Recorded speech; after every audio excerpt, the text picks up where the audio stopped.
요즘 애들이 어른한테 손대? 넌 인생 망했어. 한 중년 남성의 날카로운 목소리가 지하철 플랫폼에 울려 퍼졌습니다. 오전 9시 서울 지하철 2호선 한울역에서 벌어진 일이었죠. 출근길 러시아어가 한창인 시간대 정장을 차려입은 직장인들과 학생복을 입은 아이들이 분주히 오가는 가운데 한 고등학생이 경찰관 앞에서 고개를 숙이고 서 있었습니다. 하지만 이 이야기는 몇 시간 전부터 시작되었죠. 같은 날 아침 7시 서울 외곽의 한 작은 아파트 단지 17세 소년의 하루가 시작되었습니다. 벽지가 곳곳 뜯어진 좁은 원룸에서 눈을 뜬 그는 침대 옆 작은 식탁을 바라보았죠. 거기에는 김밥 도시락이 랩에 쌓여 놓여 있었고 냉장고에는 어머니가 남긴 메모지가 붙어 있었습니다. 도윤아, 엄마 일찍 나가야 해서 못 깨웠어. 도시락 챙겨가고 지하철비 모자라면 연락해. 김도윤은 메모지를 보며 씁쓸하게 웃었습니다. 어머니 정미경은 새벽부터 밤늦게까지 간병인 일을 하며 하루하루를 버텨가고 있었거든요. 아버지가 없는 집에서 어머니 혼자 도윤을 키우는 것은 결코 쉬운 일이 아니었죠. 하지만 도윤은 불평하지 않았습니다. 오히려 이런 상황이 자신을 더 단단하게 만들었다고 생각했어요. 어릴 때부터 혼자 다니는 시간이 많았던 그는 자연스럽게 주변 상황을 파악하는 능력이 생겼습니다. 어느 건물에 CCTV가 있는지, 어느 길목이 안전한지, 지하철에서 어떤 사람들을 조심해야 하는지 말이죠. 도윤은 서둘러 씻고 학생복을 입었습니다. 가방에 도시락을 넣고 지갑에서 교통카드를 꺼내 잔액을 확인했어요. 다행히 왕복할 정도는 남아 있었네요. 아파트를 나서며 도윤은 습관적으로 주변을 둘러보았습니다. 평소와 다른 점은 없는지, 수상한 사람은 없는지 말이에요. 지하철역까지 가는 길에 도윤은 스마트폰으로 오늘 시간표를 확인했습니다. 첫 번째 시간은 수학, 두 번째는 영어였죠. 어젯밤 늦게까지 수학 문제를 푸느라 조금 피곤했지만 그래도 학교는 빠질 수 없었어요. 도윤에게 공부는 현재 상황을 벗어날 수 있는 유일한 희망이었으니까요. 성적만 좋으면 장학금도 받을 수 있고 좋은 대학에 갈 수도 있었죠. 그러면 어머니도 조금은 편해지실 거라고 생각했습니다. 지하철역 입구에 도착한 도윤은 교통카드를 찍고 계단을 내려갔어요. 평소보다 사람이 많았는데 아마 지연된 열차 때문인 것 같았습니다. 플랫폼에서 기다리는 동안 도윤은 한 할머니를 보게 되었죠. 70대 중반으로 보이는 그 할머니는 허름한 옷차림에 낡은 보따리 하나를 꼭 끌어안고 계셨습니다. 윤말순 할머니였어요. 할머니는 말이 거의 없으셨고 가끔 보따리를 다시 한번 확인하며 뭔가 걱정스러운 표정을 짓고 계셨죠. 보따리 안에는 손자의 생일 선물이 들어 있었습니다. 오늘 손자 생일이라 선물을 사러 나왔다가 돌아가는 길이었거든요. 도윤은 왠지 모르게 그 할머니가 신경 쓰였어요. 혼자서 무거운 짐을 들고 계신 모습이 어머니와 겹쳐 보였기 때문일까요? 2호선 열차가 들어왔습니다. B 2번 역은 한울역입니다. 문이 열리자 사람들이 우르르 몰려들었고 도윤과 말순 할머니도 같은 칸에 타게 되었어요. 차 안은 예상대로 복잡했습니다. 도윤은 한쪽 구석에 서서 스마트폰을 꺼내 오늘 수업 내용을 미리 훑어보기 시작했죠. 말순 할머니는 도윤 근처 자리에 앉으셨는데 여전히 보따리를 가슴팍에 꼭 끌어안고 계셨습니다. 열차가 한 정거장, 두 정거장 지나면서 점점 더 많은 사람들이 탔어요. 그때였습니다. 한 남성이 말순 할머니 근처로 다가왔죠. 30대 중반으로 보이는 그 남성은 겉보기에는 평범한 직장인 같았습니다. 깔끔한 셔츠에 검은색 바지, 손에는 서류 가방까지 들고 있었거든요. 하지만 도윤은 뭔가 이상함을 감지했어요. 그 남성의 시선이 계속 할머니의 보따리와 핸드백을 향하고 있었거든요. 박철민이었습니다. 전문적으로 소매치기를 해온 그는 오늘도 먹잇감을 찾고 있었죠. 특히 말순 할머니처럼 허름한 옷차림에 경계심이 약해 보이는 노인들이 그의 주요 타겟이었어요. 철민은 지하철 곳곳에 CCTV 위치도 파악하고 있었고 어떻게 하면 들키지 않고 지갑을 빼낼 수 있는지도 잘 알고 있었습니다. 그는 자연스럽게 할머니 뒤쪽으로 이동했어요. 손재주가 좋은 그는 이런 상황에서 누구도 눈치채지 못하게 지갑을 빼내는 기술을 갖고 있었죠. 하지만 도윤은 달랐습니다. 어릴 때부터 혼자 다니며 위험한 상황들을 많이 겪어본 그는 이런 미묘한 신호들을 놓치지 않았어요. 철민의 손이 서서히 할머니의 핸드백 쪽으로 움직이는 것을 도윤은 정확히 포착했습니다. 저 사람 뭔가 이상한데. 도윤은 속으로 중얼거리며 철민의 움직임을 주시했죠. 평범한 승객이라면 그냥 서 있거나 스마트폰을 보거나 할 텐데 저 남성은 명백히 할머니만을 주시하고 있었거든요. 그것도 할머니의 얼굴이 아니라 소지품만 말이에요. 열차가 다음 역에 가까워지면서 사람들이 출구 쪽으로 몰리기 시작했습니다. 바로 그때였어요. 철민이 움직였죠. 철민의 손이 번개처럼 빨라졌습니다. 숙련된 소매치기답게 그는 사람들이 출구로 몰리는 혼잡한 틈을 노렸죠. 말순 할머니는 여전히 앞을 바라보며 앉아 계셨고 보따리를 꼭 안고 있었어요. 하지만 철민의 목표는 보따리가 아니라 할머니 옆에 놓인 낡은 핸드백이었습니다. 지금이야. 철민은 속으로 중얼거리며 자연스럽게 할머니 뒤로 다가갔어요. 그의 손가락이 할머니의 핸드백 지퍼에 닿는 순간이었죠. 아저씨, 뭐 하는 거예요? 도윤의 목소리가 지하철 칸 안에 울려 퍼졌습니다. 철민은 깜짝 놀라며 손을 번쩍 들었어요. 하지만 이미 늦었죠. 도윤은 재빠르게 철민의 손목을 붙잡았습니다. 할머니 가방에서 손 떼세요.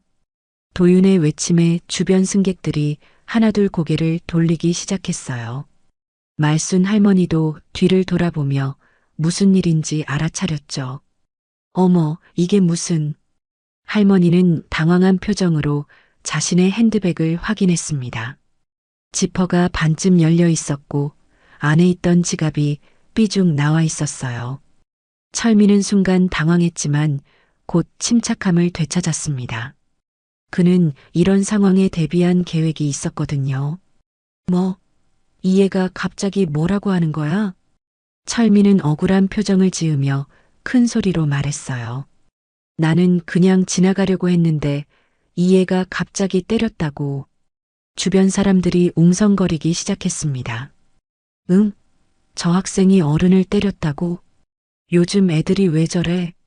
철민은 기회를 놓치지 않았어요. 그는 손목을 비비며 아픈 척 연기를 시작했죠. 아이고, 아파라. 이 애가 갑자기 내 손목을 꽉 잡더니 비틀었어요. 저는 그런 게 아니에요. 이 아저씨가 할머니 가방을... 도윤이 해명하려고 했지만 철민의 목소리가 더 컸습니다. 여러분 봤죠? 이 애가 나한테 손을 댔어요. 철민은 연기를 계속했어요. 손목을 붙잡고 아픈 표정을 지으며 주변 사람들의 동정을 유발했죠. 요즘 학생들이 어른한테 함부로 손을 대도 되는 건가요? 몇몇 승객들이 도윤을 의심스럽게 바라보기 시작했습니다. 저 학생 좀 이상하네. 어른한테 왜 저러지? 말순 할머니는 혼란스러워했어요. 분명히 그 남성이 자신의 가방을 만지고 있었던 것 같은데 상황이 갑자기 이상하게 흘러가고 있었거든요. 아니에요, 할머니. 저 아저씨가 할머니 지갑을... 도윤이 설명하려고 했지만 할머니는 말이 없었죠. 원래 말수가 적은 성격이기도 했고 갑작스러운 상황에 당황하셨거든요. 철민은 이런 할머니의 반응을 보고 더욱 기세를 올렸어요. 봐요, 할머니도 아무 말씀 안 하시잖아요. 내가 뭘 잘못했다고 이해가 날 때리는 거예요? 지하철이 다음 역에 도착했습니다. 다음 역은 선릉역입니다. 문이 열리며 몇몇 승객들이 내렸어요. 하지만 소란 때문에 많은 사람들이 여전히 지켜보고 있었죠. 철민은 이때를 놓치지 않고 결정타를 날렸습니다. 이에 완전히 미쳤네. 어른한테 손대고 거짓말까지 하고. 그는 스마트폰을 꺼내며 말했어요. 신고해야겠어. 요즘 학생들 교육을 어떻게 시키는 거야? 도윤은 점점 궁지에 몰렸습니다. 주변 사람들의 시선이 모두 자신에게 집중되어 있었고 대부분이 의심스러운 표정이었거든요. 저는 정말로 저 아저씨가 할머니 지갑을 훔치려는 걸 봤어요. 도윤이 간절히 호소했지만 철민의 연기가 더 설득력 있어 보였죠. 훔치려고? 증거 있어? CCTV 있어? 철민은 능숙하게 반박했어요. 그는 이미 지하철 칸 안에 CCTV 위치를 파악하고 있었고 사각지대에서 행동했다는 확신이 있었거든요. 할머니, 제발 말씀해 주세요.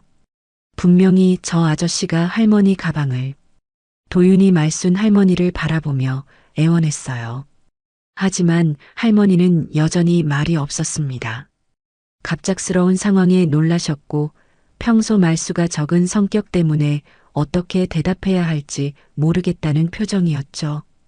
철민은 할머니의 침묵을 자신에게 유리하게 이용했어요. 봐요, 할머니가 아무 말씀도 안 하시잖아요. 그럼 내가 뭘 잘못했다는 거예요? 그때 한 중년 여성 승객이 끼어들었습니다.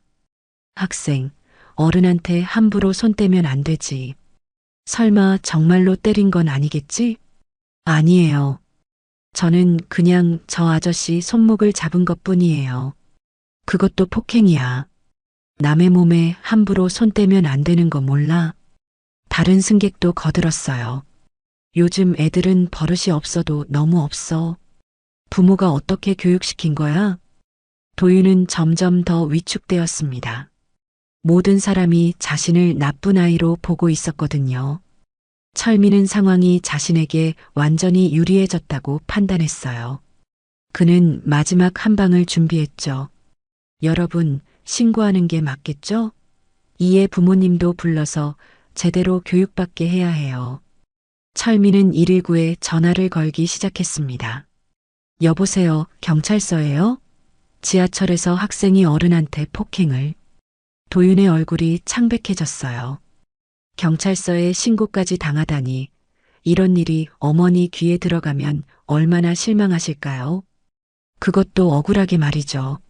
아저씨, 제발 그러지 마세요. 저는 정말로. 됐어. 이미 신고했으니까 경찰 와서 조사받아. 철민은 만족스러운 미소를 지었어요. 이렇게 되면 자신은 완전히 빠져나갈 수 있었거든요. 오히려 피해자 행세를 하면서 말이죠. 지하철이 한울역에 도착했습니다. 곧 경찰이 올 거라는 방송이 나왔고 승객들은 웅성거리며 상황을 지켜봤어요. 도윤은 절망적인 기분이었습니다. 분명히 옳은 일을 했는데 왜 이런 일이 벌어지는 걸까요? 말순 할머니는 여전히 조용히 앉아 계셨어요. 하지만 그 누구도 할머니의 마음속을 알지 못했죠. 할머니는 모든 상황을 정확히 파악하고 계셨거든요. 10분 후 한울역 플랫폼에 경찰이 도착했습니다. 최기석 경사는 40대 초반의 베테랑 경찰관이었죠. 그는 매뉴얼대로 사건을 처리하는 것을 선호했고 복잡한 일에 휘말리는 것을 싫어했어요. 무슨 일입니까? 최 경사가 현장에 도착하자 철민이 재빠르게 다가왔습니다. 경찰관님, 저 학생이 저를 때렸어요. 철민은 손목을 보여주며 아픈 척 연기를 계속했죠. 갑자기 제 손목을 잡더니 비틀었다고요. 아직도 아파요. 최 경사는 도윤을 바라보았어요. 학생, 이분 때린 거 맞나? 아니에요. 저는 그냥 손목을 잡은 것 뿐이에요. 이 아저씨가 할머니 지갑을 뗐고 일단 경찰서 가서 이야기하자. 최 경사는 도윤의 말을 끝까지 듣지도 않고 말을 잘랐어요. 그에게는 이런 학생 문제 사건들이 늘 비슷해 보였거든요. 요즘 애들이 버릇없이 구는 경우가 많다고 생각했죠. 할머니도 같이 가셔야겠어요. 목격자니까요. 최 경사가 말순 할머니에게 말했어요. 할머니는 조용히 고개를 끄덕이셨습니다. 여전히 말씀이 없으셨지만 상황을 지켜보고 계셨죠. 경찰서로 가는 길에 철민은 계속해서 자신이 피해자라는 것을 강조했어요. 경찰관님, 요즘 학생들 교육이 어떻게 된 건지 모르겠어요. 어른한테 함부로 손을 대고. 그래요, 학교에도 연락해야겠네요. 최 경사는 고개를 끄덕였어요. 도윤은 점점 더 절망적인 기분이 되었습니다.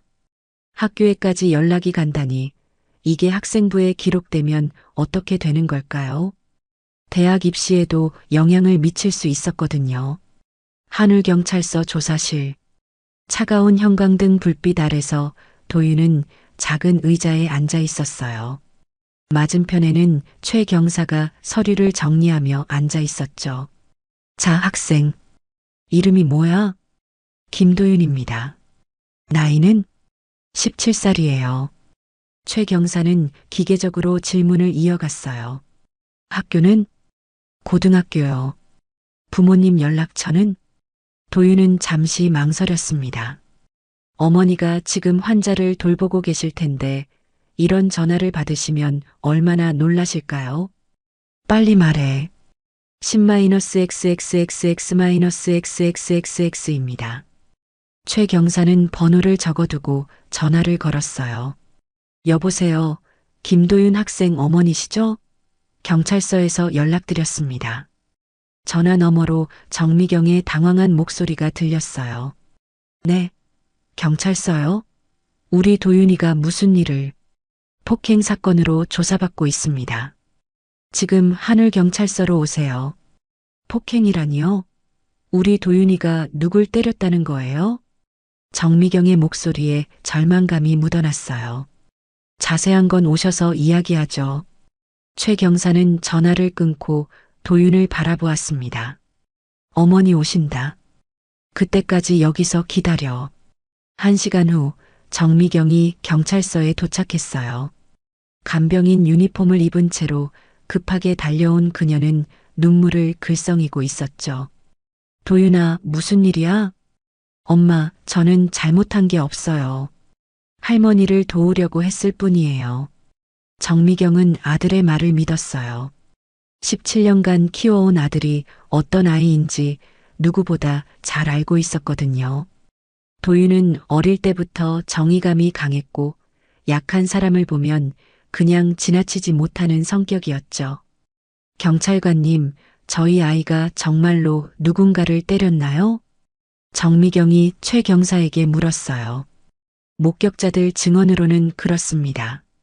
피해자분도 손목이 아프다고 하고요. 하지만 분명히 이유가 있을 거예요. 우리 도윤이는 함부로 남을 때릴 아이가 아니거든요. 정미경의 목소리에는 간절함이 담겨 있었어요. 그때 철민이 조사실로 들어왔습니다. 그는 여전히 손목을 만지며 아픈 척 연기를 하고 있었죠. 아, 이 학생 어머니세요? 철민은 정미경을 보며 안타까운 표정을 지었어요. 어머니, 아드님 교육 좀 제대로 시키세요. 어른한테 함부로 손을 대면 어떡해요?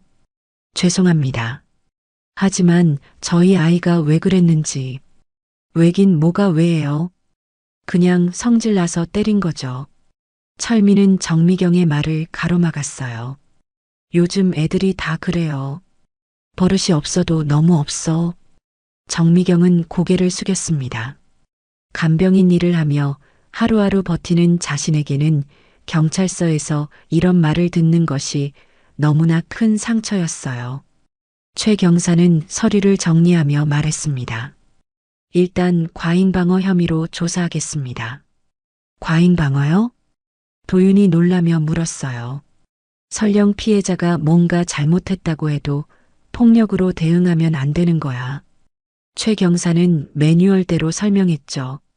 그리고 목격자 증언으로는 너만 가해 행위를 했다고 되어 있어. 하지만 저는 할머니를 도우려고.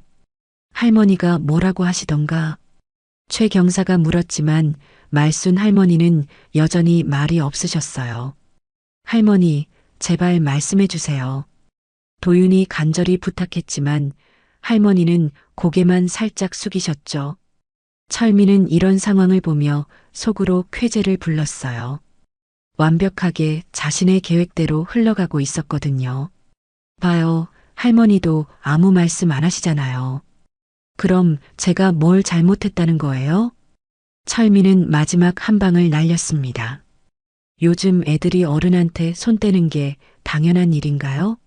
넌 인생 망했어, 정말로. 그 말에 도윤은 주먹을 꽉 쥐었어요.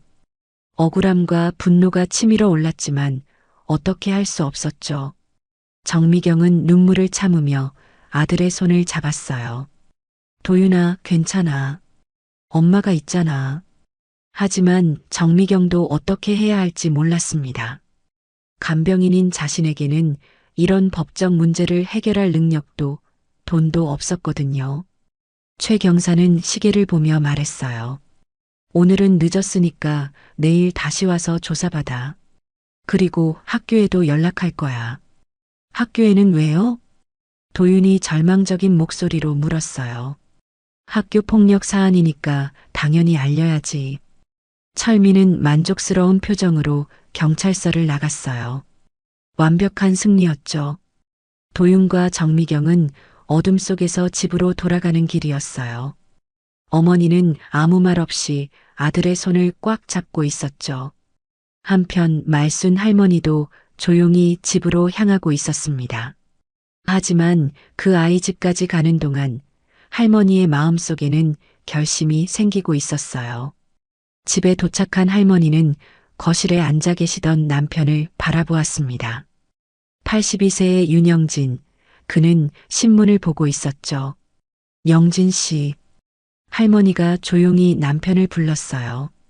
응, 왔구나. 손자 선물은 잘 샀어? 그것보다 오늘 한아이가 날 도와줬어. 윤영진은 신문에서 눈을 떼고 아내를 바라보았어요. 누가? 지하철에서 누군가 내 지갑을 훔치려고 했는데 한 학생이 막아줬어. 윤영진의 표정이 진지해졌습니다. 그래서? 근데 그 애가 잡혀갔어? 할머니의 목소리에 안타까움이 묻어났어요. 뭐라고? 윤영진이 신문을 바닥에 내려놓았습니다. 그의 눈빛이 예리하게 변했죠. 윤영진은 아내의 말을 듣고 천천히 신문을 접었습니다. 82년을 살아오면서 그는 수많은 부정의를 보아왔죠. 하지만 자신의 아내를 도와준 아이가 누명을 쓰고 경찰서에 끌려갔다는 이야기는 그의 마음을 움직였어요. 자세히 말해봐, 말순아. 윤영진의 목소리는 평소보다 낮고 무거웠습니다. 말순 할머니는 처음부터 차근차근 설명하기 시작했어요. 지하철에서 만난 학생의 모습, 소매치기가 자신의 지갑을 훔치려던 순간, 그리고 그 학생이 어떻게 자신을 도와주었는지 말이죠. 그 도둑놈이 오히려 그 아이를 가해자로 몰아갔다고? 윤영진의 목소리에 분노가 스며들었어요. 응. 그 사람이 이놈이 날 때렸다고 소리를 지르더라고. 그러더니 사람들이 모두 그 학생을 나쁘게 봤어. 그래서 내가 아무 말도 안 한 거야? 윤영진이 아내를 바라보며 물었습니다. 말순 할머니는 고개를 숙였어요. 너무 갑작스러워서. 그리고 평소에 말하는 것도 어려워하잖아, 나. 윤영진은 아내의 성격을 잘 알고 있었습니다. 평생 조용하게 살아온 아내에게 갑작스러운 상황에서 큰 소리로 해명하는 것은 쉽지 않았을 거예요. 그 학생 이름이 뭐라고 했지? 김도윤이라고 했어. 17살이고. 윤영진은 잠시 생각에 잠겼습니다. 그는 지난 40년간 대법관으로 그리고 변호사로 일하면서 수많은 억울한 사람들을 보아왔어요. 하지만 자신의 아내를 도와준 아이가 누명을 쓰고 있다는 것은 그냥 넘어갈 수 없는 일이었죠. 내일 아침에 그 경찰서에 가볼까? 윤영진이 조용히 말했어요. 정말 괜찮겠어? 말순 할머니가 걱정스럽게 물었습니다. 괜찮을 게 뭐가 있어? 진실이 밝혀져야지. 윤영진은 서재로 들어가 오랫동안 앉아 있었어요. 책장에는 수십 년간 모아온 법률 서적들이 빼곡히 꽂혀 있었죠. 그는 젊은 시절부터 정의롭지 못한 일들을 보면 참지 못하는 성격이었어요. 그래서 판사가 되었고 은퇴 후에도 법무법인을 운영하며 억울한 사람들을 도와왔죠. 다음 날 아침 8시 하늘경찰서 주차장에 검은색 고급 세단이 조용히 정차했습니다. 운전기사가 차 문을 열어주자 윤영진이 천천히 내렸어요. 그는 깔끔한 양복을 입고 있었고 손에는 가죽 서류 가방을 들고 있었죠. 50년간 법조계에서 일해온 그의 위엄이 자연스럽게 드러났어요. 경찰서 로비에 들어선 윤영진을 본 경찰관들이 수군거리기 시작했습니다. 저분 누구신 것 같은데? 뭔가 범상치 않으신데. 윤영진은 접수 창구로 다가갔어요. 어제 김도윤이라는 학생 사건을 담당한 경찰관을 만나고 싶은데요. 김도윤 학생이요? 최기석 경사님이 담당하고 계신데. 실례지만 어떤 분이신지? 윤영진입니다. 접수 담당 경찰관은 그 이름을 듣고 잠시 멈췄어요. 어디선가 들어본 이름 같았거든요. 혹시 변호사님이신가요? 그렇습니다.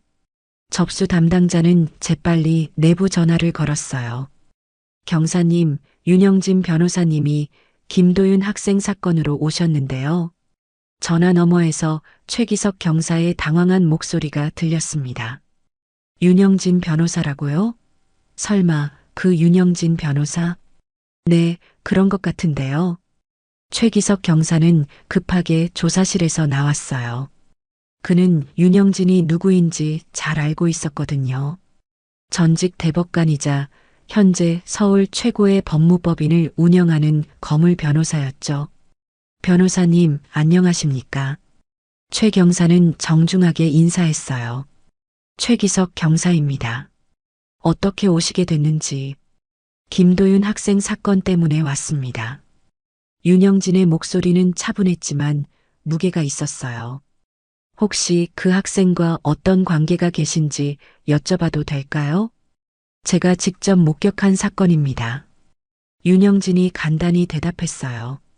최 경사는 더욱 당황했습니다. 어제 사건에 윤영진 변호사가 관련되어 있었다니 이게 무슨 일인지 도통 이해가 안 됐거든요. 조사실에서 이야기하시죠. 최 경사가 윤영진을 안내했어요. 조사실에 앉은 윤영진은 서류 가방에서 몇 장의 종이를 꺼냈습니다. 먼저 CCTV 영상부터 확인해 보시죠. CCTV요? 어제 지하철에서 일어난 사건 말입니다. 분명히 영상이 있을 텐데요. 최 경사는 당황했어요. 사실 그는 아직 CCTV를 확인하지 않았거든요. 목격자들의 증언과 피해자의 주장만으로 사건을 판단했던 거죠. 아, 그게 아직 영상 확인은 아직 안 하셨다고요? 윤영진의 목소리에 차가움이 깔렸어요.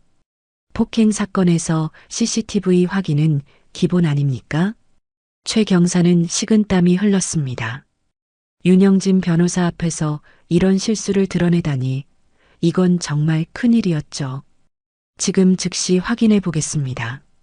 최 경사는 급하게 지하철 공사에 연락을 취했어요. 30분 후 CCTV 영상이 도착했습니다. 화면에는 어제 지하철에서 일어난 모든 상황이 고스란히 담겨 있었어요. 박철민이 말순 할머니의 핸드백에 손을 뻗는 모습, 도윤이 그것을 발견하고 철민의 손목을 잡는 모습, 그리고 철민이 갑자기 소리를 지르며 도윤을 가해자로 몰아가는 모습까지 말이죠. 최 경사의 얼굴이 창백해졌습니다.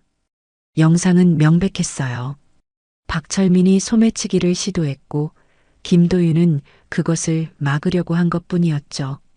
보시다시피 김도윤 학생은 범죄를 예방하려고 한 것입니다. 윤영진이 차분하게 말했어요. 그런데 어떻게 이 아이가 가해자가 될 수 있습니까? 최 경사는 아무 말도 할 수 없었어요. 자신의 판단이 완전히 틀렸다는 것이 명백했거든요. 그리고 이 박철민이라는 사람, 전과를 확인해 보셨나요? 윤영진이 또 다른 서류를 꺼냈습니다. 이미 조사해뒀습니다. 전과 7범이더군요. 서류에는 박철민의 범죄 기록이 자세히 나와 있었어요. 소매치기, 사기, 위증 등 다양한 범죄를 저질러온 상습범이었죠. 상습 소매치기범의 말을 그대로 믿고 선량한 학생을 가해자로 몰아간 겁니까? 윤영진의 목소리에 실망감이 묻어났어요. 최 경사는 고개를 들 수 없었습니다. 자신이 얼마나 큰 실수를 했는지 깨닫게 되었거든요. 죄송합니다, 변호사님. 제가 잘못 판단했습니다. 사과할 상대는 저가 아니라 김도윤 학생과 그 어머니입니다. 윤영진이 엄하게 말했어요. 그때 조사실 문이 열리며 박철민이 들어왔습니다. 그는 여전히 피해자인 척 연기를 하고 있었죠. 경찰관님, 그애 언제 처벌받는 거예요? 제 손목이 아직도... 철민은 말을 하다가 윤영진을 보고 멈췄어요. 뭔가 범상치 않은 분위기를 감지했거든요. 당신이 박철민이군요. 윤영진이 철민을 바라보며 말했어요. 네, 저 누구신데요? 윤영진 변호사입니다. 그 이름을 들은 철민의 얼굴이 굳어졌어요. 설마 그 유명한 윤영진 변호사가 이 사건에 개입했다는 건가요? 변호사님이 왜 여기에? 제 아내를 도와준 학생 때문입니다. 윤영진의 말에 철민은 더욱 당황했어요. 아내요? 어제 지하철에서 당신이 지갑을 훔치려고 했던 그 할머니가 제 아내입니다. 철민의 얼굴에서 피가 싹 빠졌어요. 자신이 건드린 할머니가 윤영진 변호사의 아내였다니 이런 운이 나쁠 수가 있을까요? CCTV도 다 확인했고 당신 전과 기록도 다 조사했습니다. 윤영진이 서류를 철민 앞에 내밀었어요. 전과 7범, 그중 소매치기가 4번이군요. 철민은 더 이상 변명할 수 없었습니다. 모든 증거가 그의 죄를 입증하고 있었거든요. 박철민은 순간 모든 것이 무너지는 기분이었습니다. 윤영진 변호사라는 이름만으로도 그의 계획은 완전히 틀어져 버렸거든요. 하지만 그는 마지막까지 발악해보기로 했어요. 그깟 애 하나 구한다고 전직 대법관이 나서는 거예요? 철민이 큰 소리를 쳤습니다. 별것도 아닌 일에 이렇게까지 할 필요가 있나요? 윤영진은 철민의 말을 듣고 차가운 미소를 지었어요.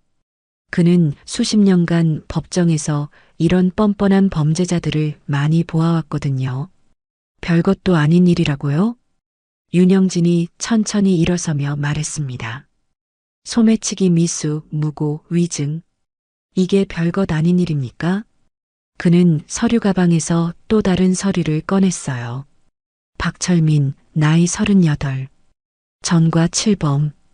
윤영진이 철민의 범죄 기록을 하나씩 읽어내려가기 시작했습니다. 2018년 소매치기로 벌금 500만 원, 2019년 사기죄로 징역 6개월, 2020년 또 소매치기로 벌금 300만 원. 철민의 얼굴이 점점 더 창백해졌어요. 자신의 모든 범죄 기록이 정확하게 조사되어 있었거든요. 2021년 위증죄로 벌금 200만 원, 2022년 절도죄로 징역 8개월. 윤영진의 목소리는 마치 법정에서 판결문을 읽는 것 같았습니다. 그리고 2023년 또 소매치기, 2024년 마약 관련 범죄. 최기석 경사는 이 모든 상황을 보며 식은땀을 흘리고 있었어요. 자신이 얼마나 큰 실수를 했는지 점점 더 명확해지고 있었거든요. 형량을 계산해 봤습니다. 상습범에 대한 가중처벌, 무고죄, 위증죄까지 합치면 최소 징역 2년은 각오해야겠네요. 철민은 이제야 상황의 심각성을 깨달았습니다. 지금까지는 운 좋게 가벼운 처벌만 받아왔지만 이번에는 달랐어요. 윤영진 변호사가 직접 나선 이상 빠져나갈 구멍이 없었거든요. 잠깐만요. 제가 잘못 생각했나 봐요. 철민이 급하게 말했습니다. 다시 생각해 보니까 그 학생이 저를 때린 게 아니라 이제 와서 말을 바꾸는 겁니까? 윤영진의 목소리에 차가움이 더해졌어요. 이미 무고죄는 성립되었습니다. 경찰관 앞에서 거짓 신고를 했으니까요. 최 경사도 이제야 상황을 정확히 파악했습니다. 자신이 완전히 속은 것이었죠. 박철민 씨 체포하겠습니다. 최 경사가 수갑을 꺼내며 말했어요. 소매치기 미수, 무고, 위증 혐의로. 아니에요. 이건 너무 심한 거 아니에요? 철민이 발버둥 쳤지만 이미 늦었습니다. 수갑이 그의 손목에 채워졌거든요. 변호사님, 정말 죄송합니다. 최 경사가 윤영진에게 고개를 숙였어요. 제가 제대로 수사하지 못해서 이런 일이. 경사님, 사과할 상대는 따로 있습니다. 김도윤 학생과 그 어머니에게 사과하세요. 1시간 후 도윤과 정미경이 경찰서에 도착했습니다. 어머니는 밤새 잠을 이루지 못한 듯 눈이 퀭하셨어요. 도윤도 마찬가지였죠. 어제 밤부터 계속 억울한 마음에 잠을 잘 수 없었거든요. 들어가세요. 경찰관이 조사실로 안내했어요. 문을 열고 들어간 도윤은 깜짝 놀랐습니다. 어제 지하철에서 본 그 할머니가 앉아 계셨거든요. 그리고 그 옆에는 위험 있는 노신사 한 분이 계셨죠. 할머니? 도윤이 놀라며 말했어요. 어제 안녕하세요, 도윤아. 말순 할머니가 처음으로 입을 여셨습니다. 목소리는 작았지만 따뜻했어요. 어제 고마웠어. 내가 아니었다면 큰일 날 뻔했지. 도윤은 무슨 말인지 이해할 수 없었어요. 어제까지만 해도 자신이 가해자 취급을 받았는데 갑자기 분위기가 완전히 바뀌어 있었거든요. 도윤 학생. 윤영진이 도윤을 바라보며 말했습니다. 윤영진이라고 합니다. 이분은 제 아내입니다. 아, 안녕하세요. 도윤이 정중하게 인사했어요. 하지만 여전히 상황을 이해하지 못하고 있었죠. 어머니도 앉으세요. 윤영진이 정미경에게 말했습니다. 정미경은 긴장한 표정으로 의자에 앉았어요. 무슨 일인지 모르겠지만 분위기가 어제와는 완전히 달랐거든요. 최기석 경사가 들어왔습니다. 그의 얼굴에는 미안함이 가득했어요. 김도윤 학생, 정말 죄송합니다. 최 경사가 깊숙이 고개를 숙였습니다. 제가 제대로 수사하지 못해서 억울하게 만들었습니다. 도윤과 정미경은 갑작스러운 사과에 당황했어요. 경찰관님, 무슨 말씀이신지. CCTV를 확인해 봤습니다. 최 경사가 설명하기 시작했어요. 도윤 학생은 잘못한 게 전혀 없었습니다. 오히려 범죄를 예방한 거였어요. 화면에 어제의 CCTV 영상이 재생되었습니다. 박철민이 할머니의 지갑을 훔치려는 모습, 도윤이 그것을 막는 모습, 그리고 철민이 갑자기 소리를 지르며 상황을 뒤바꾸는 모습까지 모든 것이 명확하게 보였어요. 이런. 정미경이 손으로 입을 막았습니다. 자신의 아들이 정말로 옳은 일을 한 것이었거든요. 도윤아, 정말 고생했구나. 정미경이 아들의 손을 잡으며 말했어요. 엄마가 내 말을 믿었는데도 불안했었어. 미안해. 도윤은 아직도 믿어지지 않았어요. 어제까지만 해도 모든 사람들이 자신을 나쁘게 봤는데 하루 만에 모든 것이 바뀌었거든요. 그 아저씨는 어떻게 된 거예요? 도윤이 물었습니다. 체포되었습니다. 최 경사가 대답했어요. 소매치기 미수, 무고, 위증 등 여러 혐의로요. 도윤아, 내가 한 일은 정말 옳았어. 할머니를 도와준 것뿐인데요. 도윤이 겸손하게 대답했어요. 그뿐이라는 게 얼마나 소중한 일인지 아니? 윤영진의 목소리에는 감동이 묻어났습니다. 요즘 같은 세상에서 모르는 사람을 위해 나서는 것은 쉬운 일이 아니거든. 말순 할머니가 도윤에게 다가왔어요. 도윤아, 정말 고마워. 내가 아니었다면 지갑도 잃어버렸을 뿐만 아니라 그 나쁜 사람이 계속 다른 사람들한테 피해를 줬을 거야.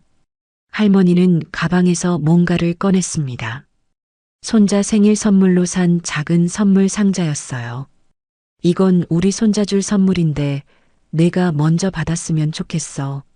아니에요, 할머니. 손자분께 주세요. 도윤이 사양했지만 할머니는 고집을 부리셨어요. 괜찮아.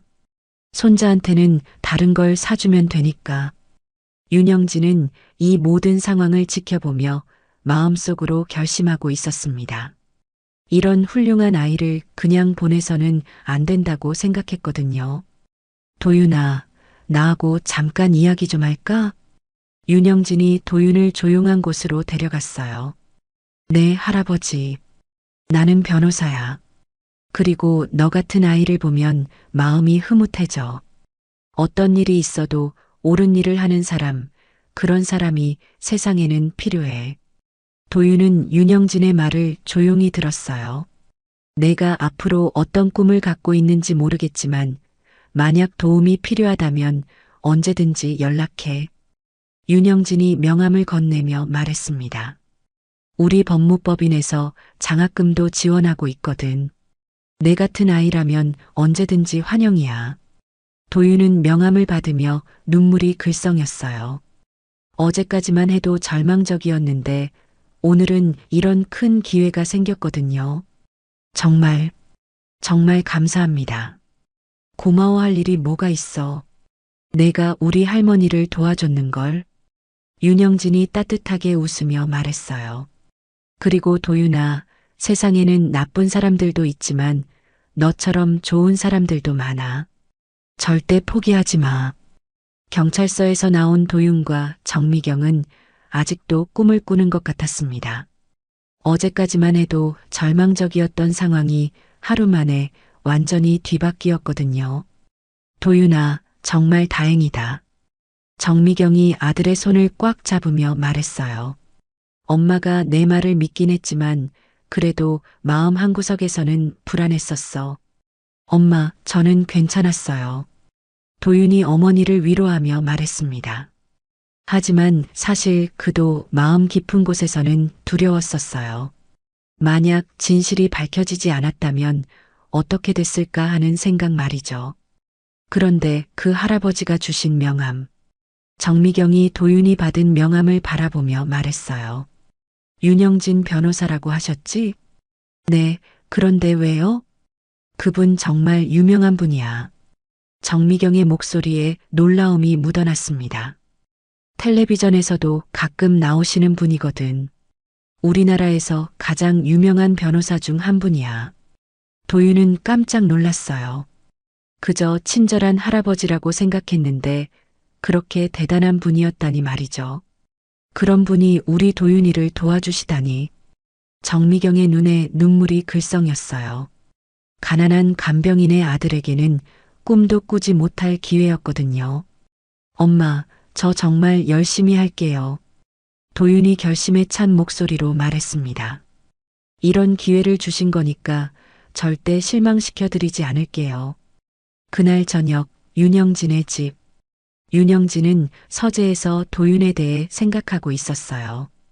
오늘 하루 종일 그 아이의 모습이 머릿속을 떠나지 않았거든요.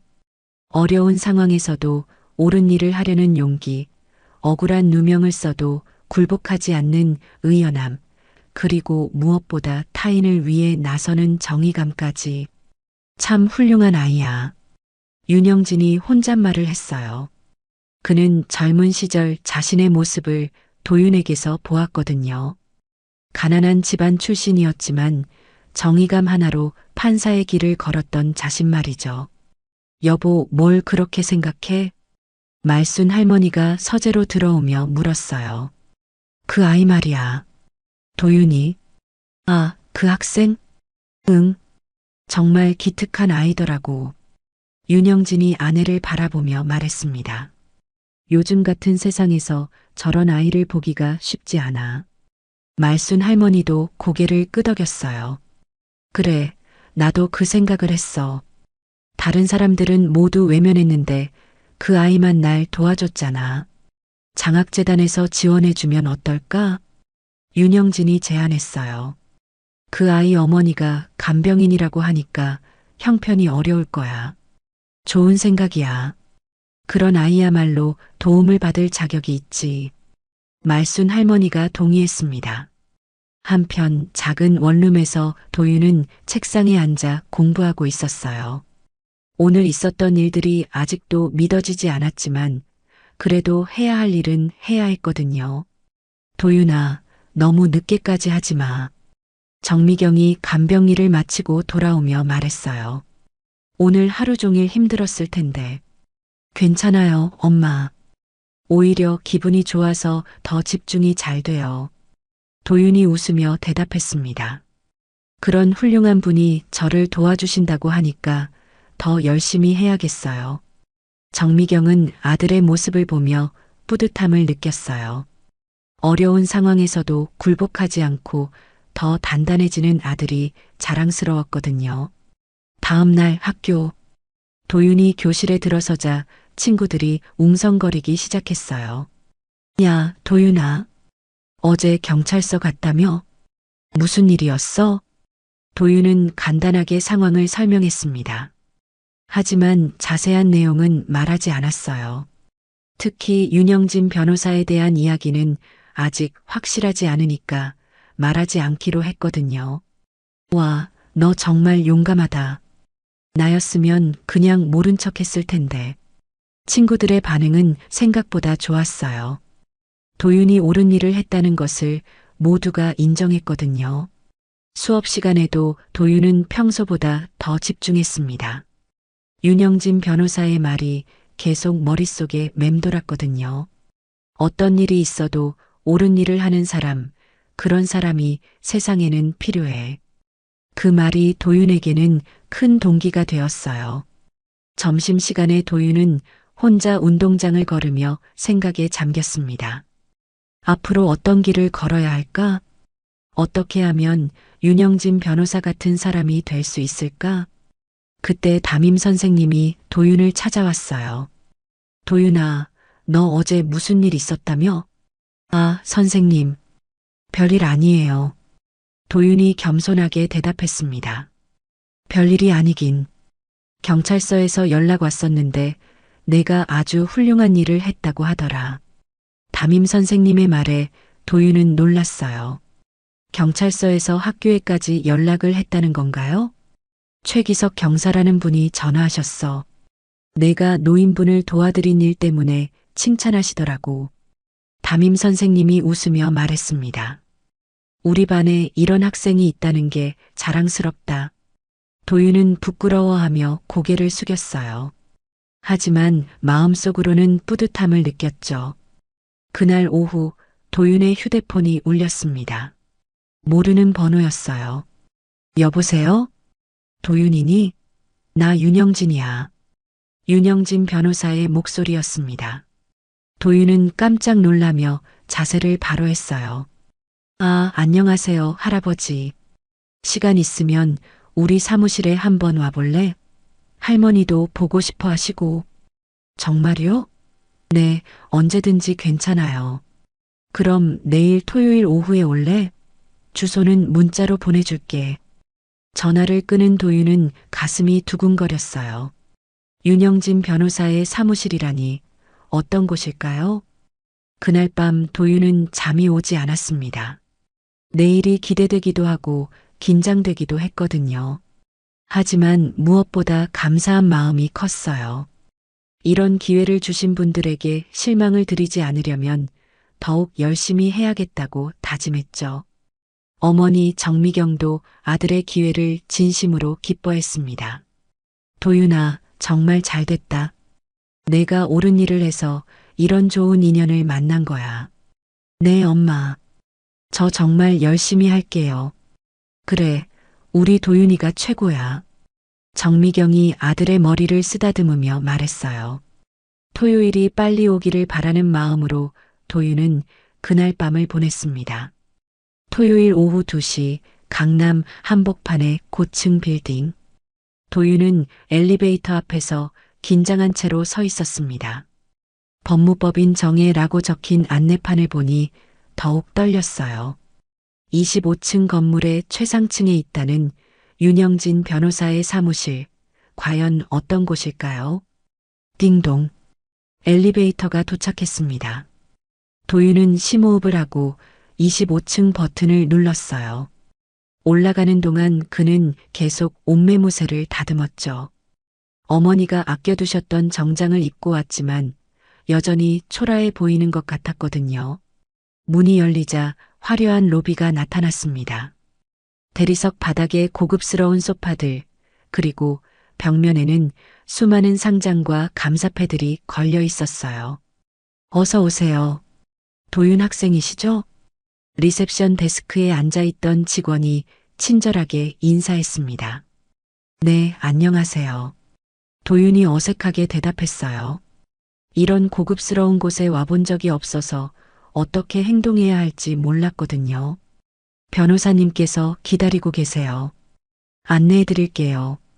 직원이 도윤을 윤영진의 개인 사무실로 데려갔습니다. 넓은 복도를 지나며 도윤은 주변을 둘러보았어요. 벽에는 유명한 화가들의 그림이 걸려 있었고 곳곳에 법률 서적들이 진열되어 있었죠. 변호사님, 도윤 학생 오셨습니다. 그래, 들어와. 윤영진의 목소리가 들렸어요. 문이 열리자 거대한 사무실이 나타났습니다. 한쪽 벽면은 통창으로 되어 있어 서울 시내가 한눈에 내려다 보였고 반대편에는 수천 권의 법률 서적들이 빼곡히 꽂힌 책장이 있었어요. 도윤아, 어서 와. 윤영진이 책상에서 일어나며 따뜻하게 맞아주었습니다. 할머니도 계셔? 응, 저기 소파에 앉아 계셔. 도윤이 돌아보니 말순 할머니가 편안한 표정으로 앉아 계셨어요. 도윤아, 왔구나. 어서 와. 할머니가 반갑게 손을 흔드셨습니다. 안녕하세요, 할머니. 앉아, 앉아. 편하게 해. 윤영진이 도윤을 소파로 안내했습니다.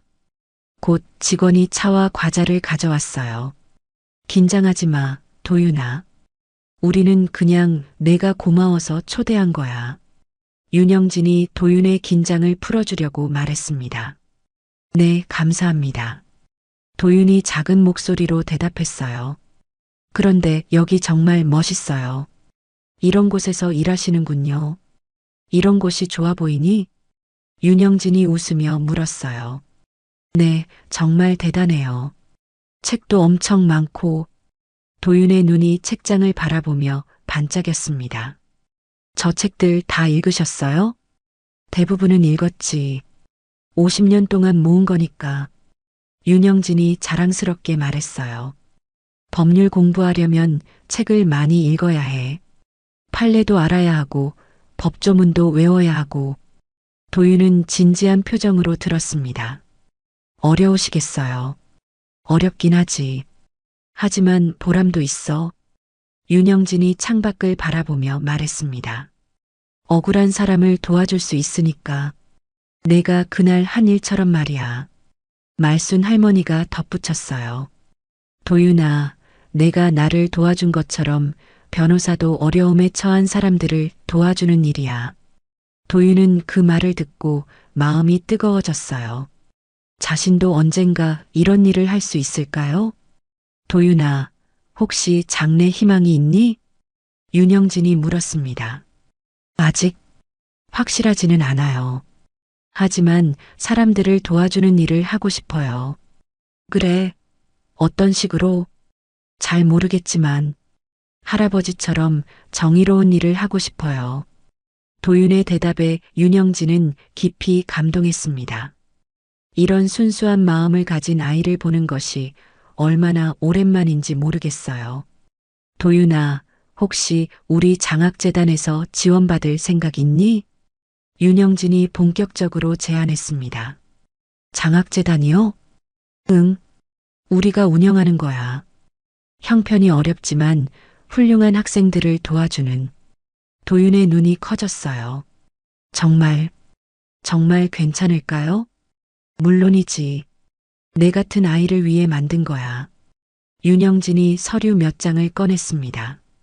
고등학교 졸업할 때까지 학비 지원, 대학교 입학금과 등록금, 그리고 생활비까지. 도윤은 믿을 수 없었어요. 그런 큰 도움을 받을 수 있다니 말이죠. 하지만 조건이 있어. 윤영진이 진지하게 말했습니다. 성적을 잘 유지해야 하고 무엇보다 올바른 사람으로 자라야 해. 네, 꼭 그렇게 하겠습니다. 도윤이 진심으로 대답했어요. 그리고 나중에 내가 성공하면 다른 어려운 아이들도 도와줘야 해. 당연히 그렇게 할게요. 도윤의 목소리에 감격이 묻어났습니다. 말순 할머니가 도윤의 손을 잡으며 말했어요. 도윤아, 내가 나를 도와준 덕분에 이런 일이 생긴 거야. 착한 일을 하면 좋은 일이 돌아온다는 말이 맞네. 할머니, 정말 감사해요. 도윤의 눈에 눈물이 글썽였습니다. 어제까지만 해도 미래가 막막했는데 갑자기 이런 큰 기회가 생겼거든요. 그런데 도윤아, 한 가지 더 제안이 있어. 윤영진이 말했습니다. 우리 사무실에서 아르바이트 할 생각 있니? 아르바이트요? 간단한 서류 정리, 책 정리 같은 일이야. 주말에만 하면 돼. 윤영진이 설명했어요. 돈도 주고 법률 공부도 미리 접해볼 수 있고. 도윤은 꿈 같은 제안이라고 생각했어요. 정말 제가 할 수 있을까요? 물론이지. 내가 얼마나 책임감 있는 아이인지 이미 봤잖아. 그날 도윤은 장학재단 신청서를 작성하고 아르바이트 계약서에도 서명했습니다. 집으로 돌아가는 길에 도윤은 계속 웃음이 나왔어요. 지하철에서 우연히 만난 할머니 한 분을 도와드린 것뿐인데 이렇게 큰 기회가 생기다니 말이죠. 집에 도착한 도윤은 어머니에게 모든 상황을 설명했습니다. 정말 장학금도 받고 아르바이트도 하게 됐다고? 정미경의 눈에 눈물이 흘렀어요. 도윤아, 정말 잘 됐다. 내가 착하게 살아서 이런 복을 받는 거야. 엄마, 이제 걱정 안 하셔도 돼요. 제가 열심히 해서 꼭 성공할게요. 우리 도윤이가 최고야. 정미경이 아들을 꼭 안으며 말했어요. 그날 밤 도윤은 일기를 썼습니다. 오늘부터 내 인생이 바뀌었다. 윤영진 할아버지와 말순 할머니 덕분에 꿈꿀 수 없었던 기회를 얻게 됐다. 이 은혜를 절대 잊지 않겠다. 그리고 나중에 나도 어려운 사람들을 도와주는 사람이 되겠다. 도윤은 그날부터 더욱 열심히 공부했습니다. 주말에는 윤영진의 사무실에서 일하면서 법률에 대해서도 조금씩 배워나갔어요. 그의 인생은 정말로 완전히 바뀌기 시작했습니다. 6개월 후 같은 지하철 2호선 오전 9시 출근길 러시아워가 한창인 시간대였습니다. 하지만 이번에는 상황이 달랐어요. 깔끔한 정장을 입은 한 청년이 지하철 칸 안에서 할머니 한 분을 부축하며 자리를 안내해드리고 있었거든요. 할머니, 여기 앉으세요. 고맙구나, 젊은 친구야. 그 청년은 바로 도윤이었습니다. 이제 고등학교 3학년이 된 그는 윤영진 법무법인에서의 인턴십을 통해 많은 것을 배웠어요. 법률 지식뿐만 아니라 사람을 대하는 방법, 그리고 세상을 바라보는 시각까지 말이죠. 학생, 참 친절하네. 옆에 서 있던 아주머니가 도윤에게 말했어요. 요즘 이런 학생 보기 어려운데. 도윤은 겸손하게 웃었습니다.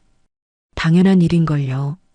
지하철이 다음 역에 도착하자 도윤은 내릴 준비를 했어요.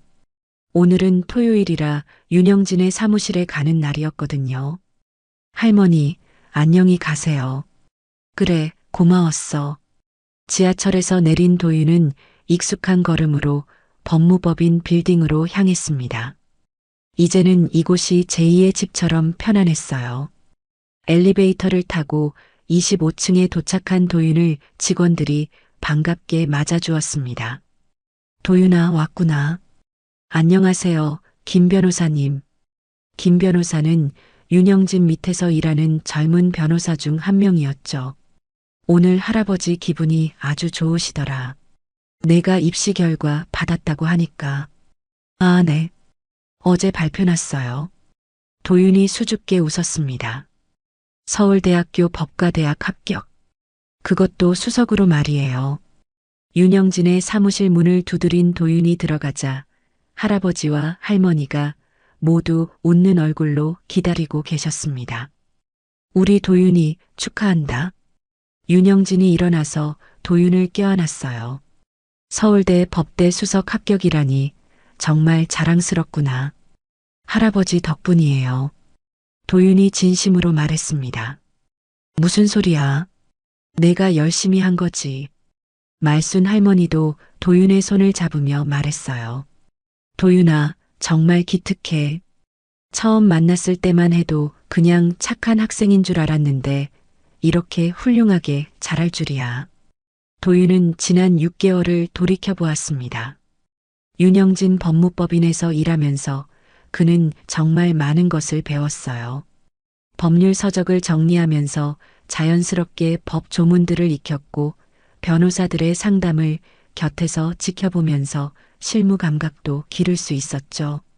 무엇보다 윤영진의 일하는 모습을 보면서 진정한 법조인이 어떤 사람인지 깨달을 수 있었어요.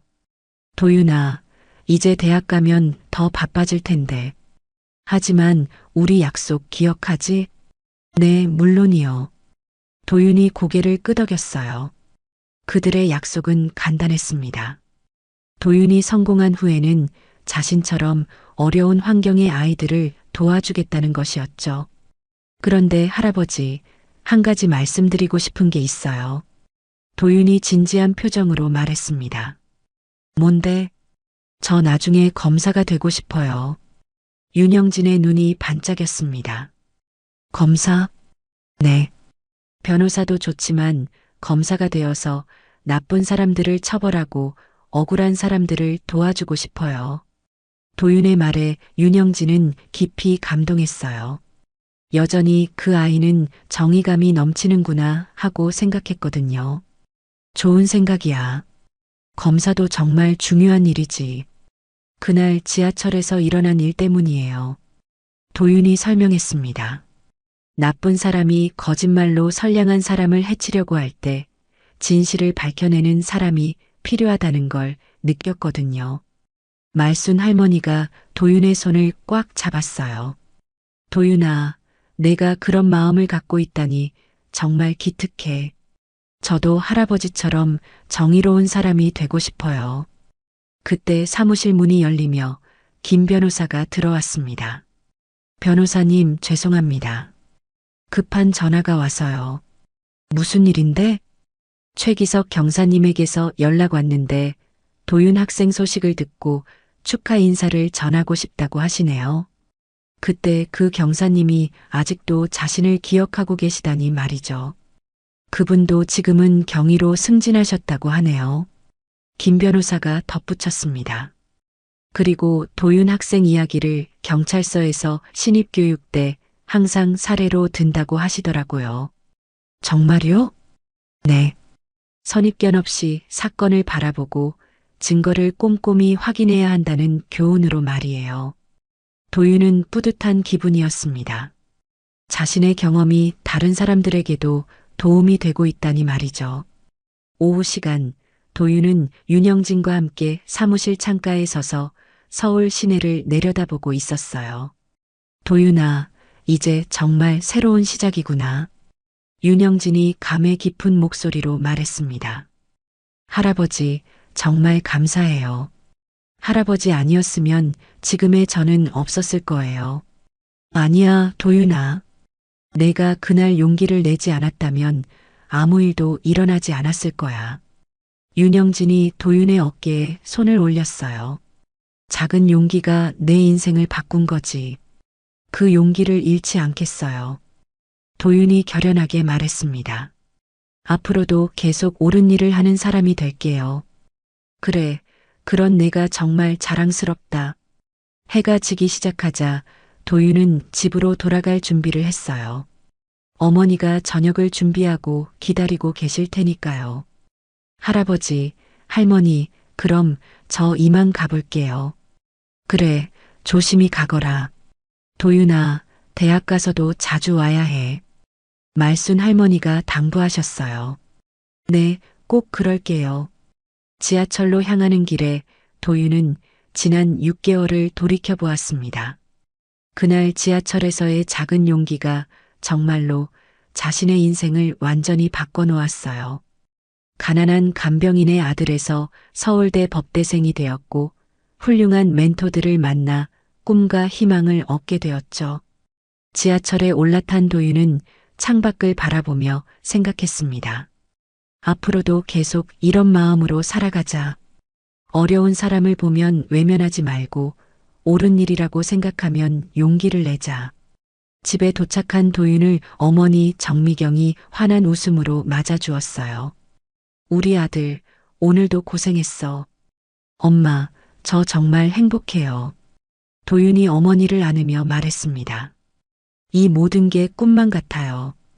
도윤아, 내가 착하게 살았으니까 하늘이 도와준 거야. 앞으로도 지금처럼만 살아가렴. 네, 엄마. 그리고 나중에 제가 성공하면 엄마도 편하게 해드릴게요. 오늘로 고등학교 생활이 끝났다. 대학에 가면 더 많은 것을 배우고 더 큰 꿈을 꿀 수 있을 것이다. 그날 지하철에서 할머니를 도와드린 것이 내 인생의 전환점이었다. 작은 용기가 이렇게 큰 변화를 만들어낼 줄 누가 알았을까? 앞으로도 절대 그 마음을 잊지 않겠다. 몇 년 후 도윤은 정말로 검사가 되었습니다. 그리고 약속대로 어려운 환경의 아이들을 위한 장학재단을 설립했어요. 그 재단의 이름은 작은 용기 장학재단이었습니다.